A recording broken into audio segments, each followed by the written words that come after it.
Musk has contracts with the federal government. But he is also, I think, doing an effective job. Conflict of interest! Show me!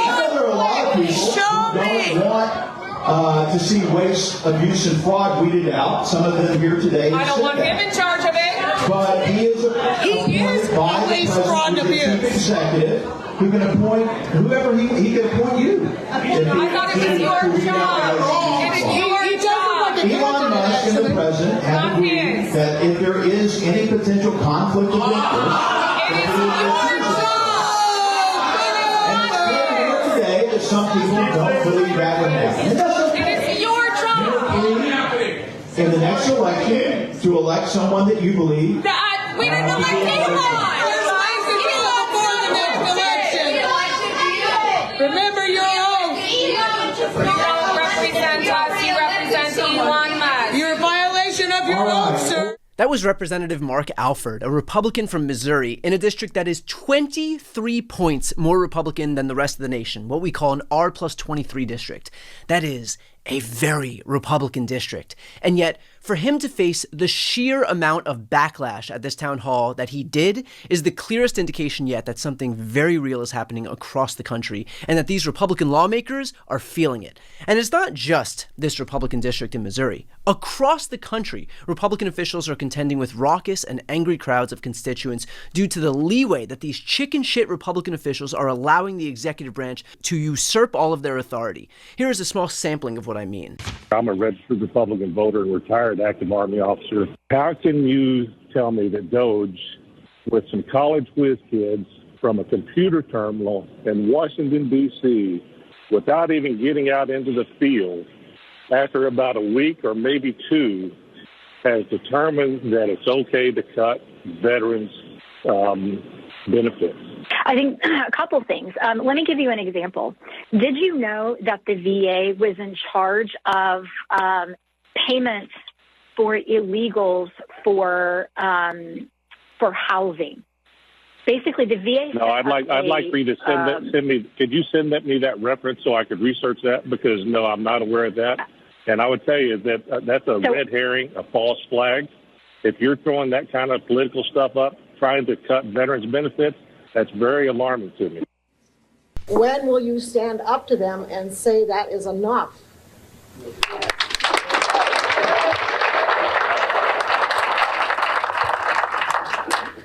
The end result of the fraud and abuse that has been discovered already.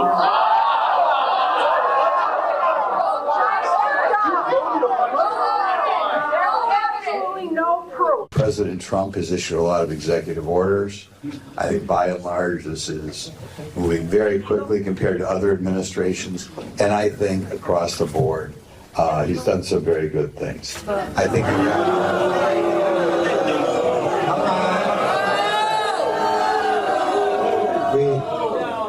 he's gotten rid of birthright citizenship.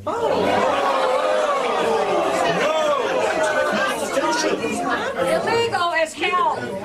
But what is going on right now today is the House of Representatives and the Senate are totally abdicating their responsibility on the executive. You stand here and say, I'm not sure about that, or I'm not sure about that. You put up, frankly, some of these slides are very misleading. Let's talk about the Trump tax cut. How much of that deficit in that jump from 22 up was the tax cuts to the incredibly rich people of the world who are now in our White House and dismantling our government? You are an attorney. You are an officer of the court, in addition to swearing an oath to our Constitution, and yet, well, you and so many of your colleagues are just sitting around watching. Well, I don't know. We'll see what happens next month. Oh, those workers have rights, and yes, they've been violated, so now they're getting processed. Our courts can't handle this. These people have planned this for years, and they are doing it. It is a fire hose of action, illegal actions that even you acknowledge right here. But we'll just worry and let the courts sort it out. There won't be a country left to run, sir, if you guys just sit back and are afraid of a primary. And as you can see, all of this revolves around the massive amount of latitude that Elon Musk is getting. And the reality is that Musk's actions are increasingly unpopular. According to a Morning Consult poll, Elon's approval rating is already underwater among Americans, 49% disapprove to 39%. That's a net negative 10-point approval rating. Or how about the Washington Post, which showed something similar? Musk having a prominent role in the administration is viewed as a bad thing by a 2-to-1 ratio. The Post-Ipsos poll showed Americans disapprove by a similarly wide margin, 52 to 26, of Musk shutting down federal government programs that he decides are unnecessary, and Americans said 63 to 34 that they are concerned about Musk's team getting access to their data, which is the subject of high-profile legal fights. Even 37% of Republican-leaning voters said that they are at least somewhat concerned about Musk getting their data. And that's what we're seeing be put on full display at these town halls across the country. The reality is that there is a difference between Republican constituents voting for a Republican president and an unelected billionaire taking a hatchet to government programs that impact those very voters, especially considering that billionaire doesn't need or care about Medicaid or Social Security or cancer research or education funding or veterans' jobs at the VA. But I can assure you that their partisan allegiance to Trump will not supersede their need for these earned benefits or medical care or education. And Republican officials are learning that lesson in real time.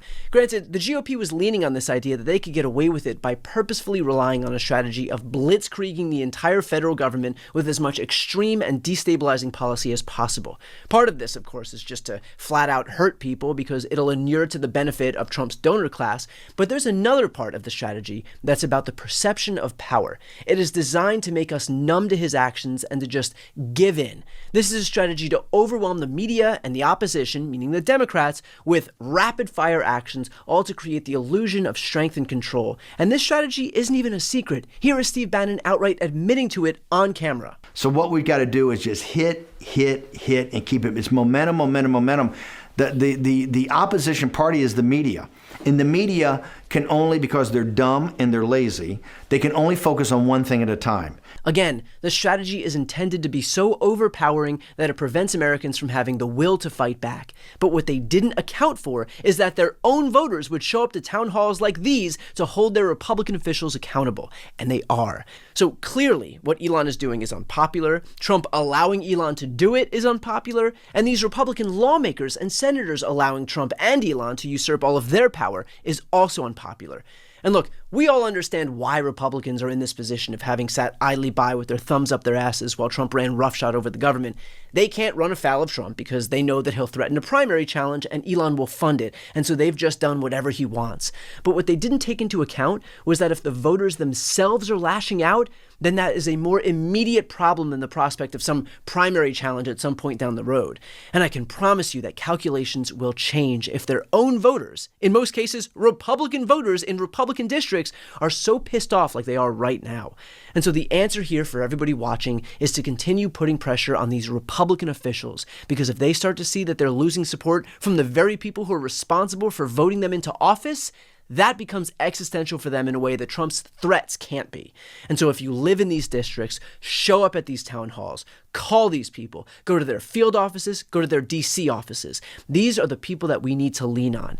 And if one Republican caves, that gives a permission structure for others to join them and to do the same. Fast approaching deadline for federal workers to respond to what was a pretty wild Saturday email from unelected billionaire Elon Musk. I mean, according to Musk, who I will also note has literally absolutely zero authority to enforce this, all federal workers had until midnight tonight to reply to an email listing 5 things they accomplished last week. Now, he said if they don't respond, they lose their jobs. Again, that's all according to an unelected billionaire who thought bringing a chainsaw on stage of CPAC last week was the right choice. That's what with sunglasses on.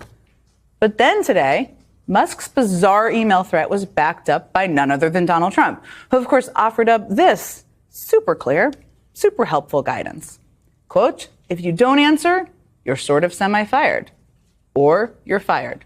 Semi-fired or fired. I'm sure that alleviated all of the confusion being felt by millions of federal employees that was brewing for the last couple of days. Now, today, the Office of Personnel Management came out and said that responding to this email is voluntary and workers will not lose their jobs if they don't respond. But remember, all weekend, millions of federal workers were faced with this kind of bizarre choice. I mean, do they respond and risk Musk doing who knows what with the information, perhaps sending it through an AI system is one of the things that's been reported? Or do they not respond and risk losing their jobs?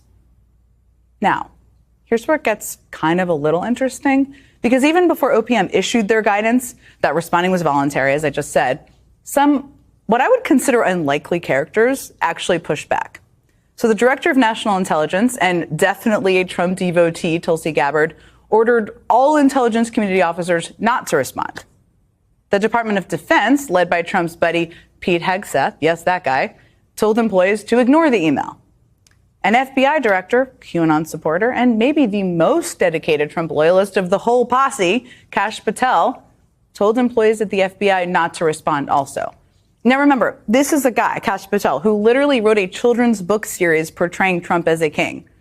But this time, he's telling the people at the agency he now leads not to follow the order. And Elon Musk doesn't appear to be taking this too well. It seems to be a little bit under that guy's skin.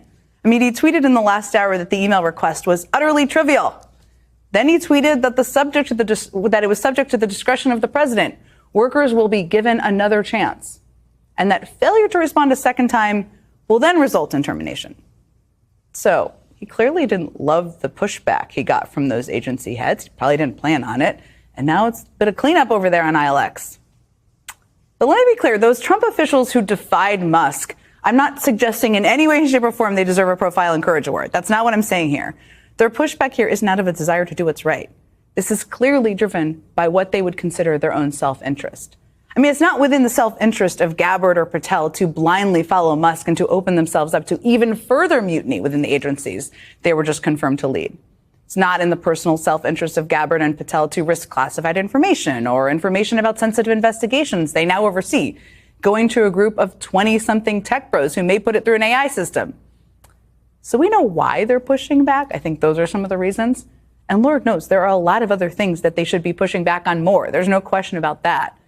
But that doesn't change the fact that they are still pushing back a little bit on something. And we're seeing something similar play out internationally. I mean, this morning, 3 years to the day that Russia launched their all-out assault on Ukraine, the United States voted against a UN resolution condemning Russian aggression.